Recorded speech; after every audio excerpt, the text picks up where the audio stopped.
Hello my dear student, social study में आप लोगों का स्वागत है। मैं हूं संजय यादव और आप लोगों को स्टडी कराऊंगा सामाजिक विज्ञान में भूगोल, जो आपका लेसन चल रहा है संसाधन एवं विकास।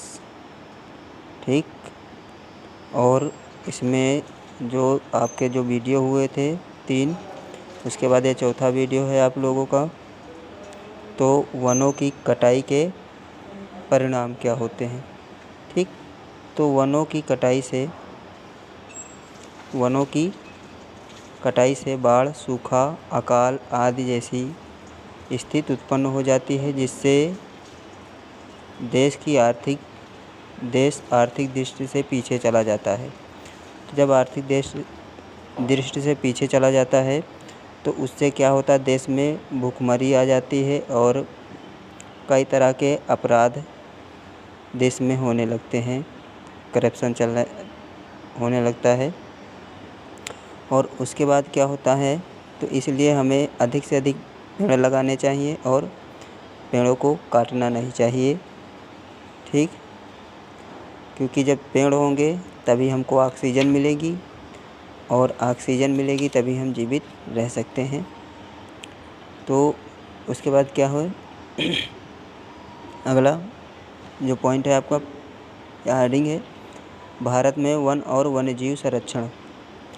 तो भारत में जो वन हैं, ठीक, और वनों में रहने वाले वन्य जीव, ठीक, जो वन में जीव रहते हैं, तो उनका संरक्षण मतलब सुरक्षा उनकी कैसे की जाए। तो भारत में वन और वन्य जीव प्रावधान के लिए निम्नलिखित सुधार किए गए हैं। जैसे सरकार ने क्या किया, वन्य जीव संरक्षण अधिनियम 1972 ईस्वी में, क्या है 1972 ईस्वी में, ठीक, 1972 ईस्वी में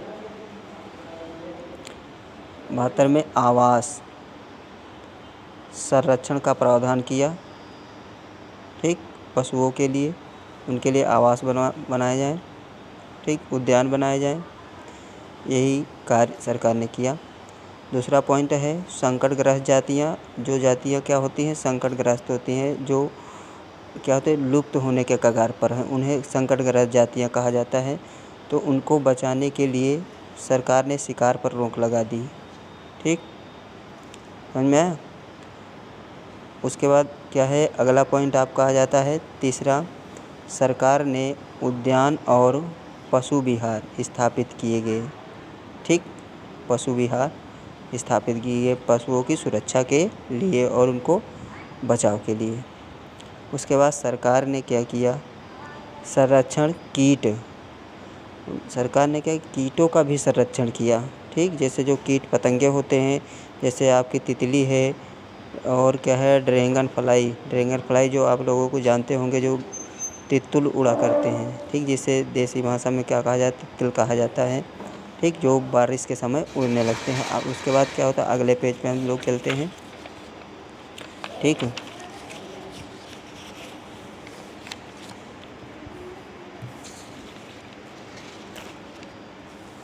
अगला क्या है आपका, वनों का वर्गीकरण। ठीक, क्या है, वनों का वर्गीकरण। तो वन कितने प्रकार के होते हैं, इनका वर्गीकरण किस प्रकार किया गया है। तो सबसे पहले क्या होता है, आरक्षित वन। ठीक, कैसे वन, आरक्षित वन। तो आरक्षित वन किसे कहते हैं, ऐसे वन, ठीक, आरक्षित वन ऐसे वन होते हैं जिन पर सरकार का पूर्ण स्वामित्व होता है। ठीक, जिस पर क्या होता है, सरकार का अधिकार होता है। तो ऐसे वन क्या कहलाते हैं, आरक्षित वन कहलाते हैं। ठीक, और ऐसे वन जो देश में जो हैं वो 50% ही से ज़्यादा हैं।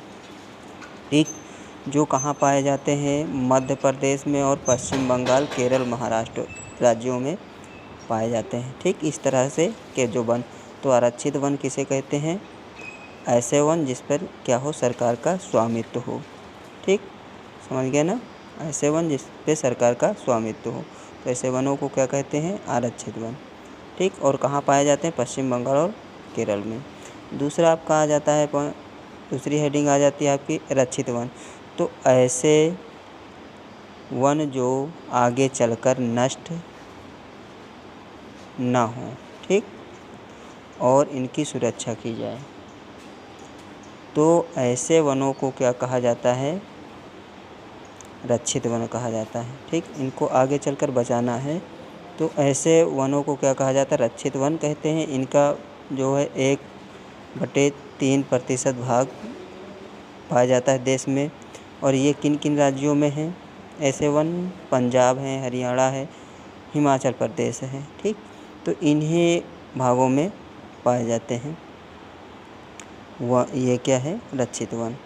उसके बाद अपवर्गीकृत वन, ठीक। क्या है? अपवर्गीकृत वन। तो अपवर्गीकृत वन किसे कहते हैं? ऐसे वन जिन पर, ठीक, ऐसे वन जिन पर जाकर कोई भी रह सकता है, ठीक है ना। जैसे बहुत लोग ऐसे होते हैं, कहाँ पर? जैसे असम है, ठीक, ये पूर्वी क्षेत्र। तो यहाँ पर लोग क्या करते हैं? पेड़ों पर घर बनाकर रहते हैं। समझ में आया? कहाँ पर? पेड़ों पर घर बनाकर रहते हैं। तो इस तरह से क्या होता है? इन वनों को अपवर्गीकृत वन कहा जाता है, ठीक। और ये कुछ व्यक्तियों के जैसे क्या होता है? एक समुदाय होता है, ठीक, जैसे समाज होता है। तो उन पर क्या होता है? उन व्यक्तियों या उन समुदायों का नियंत्रण होता है, ठीक। जैसे गांव में तालाब होते हैं तो तालाब पर किसका नियंत्रण होता है? किसी व्यक्ति विशेष का नियंत्रण नहीं होता है। तालाब पर क्या होता है? पूरे समुदाय का नियंत्रण होता है, उस पर पूरे समुदाय के लोगों का अधिकार होता है, ठीक। तो ऐसे ही इसी तरह से क्या होते हैं? वन होते हैं अपवर्गीकृत वन, ठीक। तो ये वन कहाँ पाए जाते हैं? असम में पाए जाते हैं, ठीक है। समझ में आया? उसके बाद असम है जैसे और पूर्वी क्षेत्र है ना, तो इन्हीं क्षेत्रों में पाए जाते हैं, ठीक।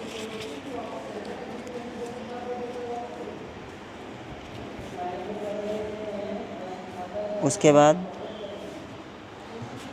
क्या है?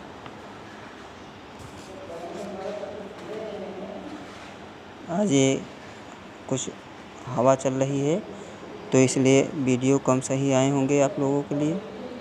अगला क्या है? समुदाय और वन संरक्षण, ठीक। तो कुछ क्षेत्रों के, ठीक, क्या है? कुछ क्षेत्रों के समुदायों ने वन संरक्षण किया, ठीक, वन का भी संरक्षण किया। जैसे सरिस्का बाघ परियोजना, ठीक, रिजर्व, ये कहाँ है? राजस्थान में। ये क्वेश्चन आ सकता है परीक्षाओं में, इस बार आया था। सरिस्का रिजर्व कहाँ है? तो राजस्थान में स्थित है, ठीक। यहाँ के लोगों ने क्या हुआ? खनन पर रोक लगा दी, ठीक। आदमी चाहे तो कुछ भी कर सकता है ना, शासन व्यवस्था की आवश्यकता नहीं है ज़्यादा। तो ऐसे तरह से क्या होता है? कुछ व्यक्तियों ने क्या किया?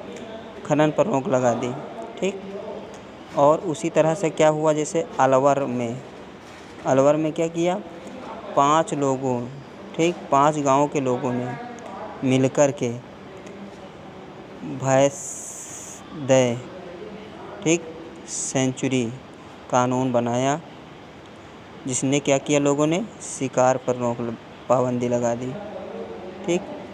वहाँ के लोगों ने क्या किया? एक कानून बनाया जिसके पर क्या किया गया?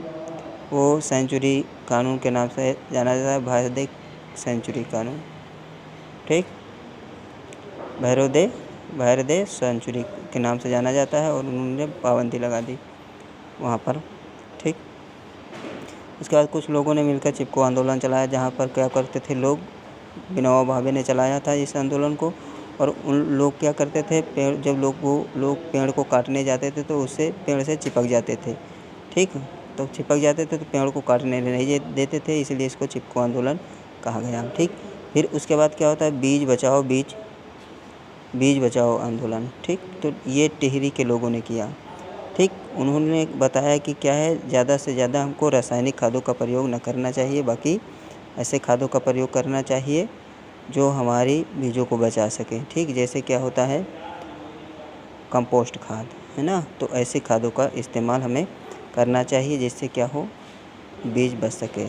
जय हिंद, जय भारत। आप लोगों को मेरा वीडियो अच्छा लगे तो सब्सक्राइब करें।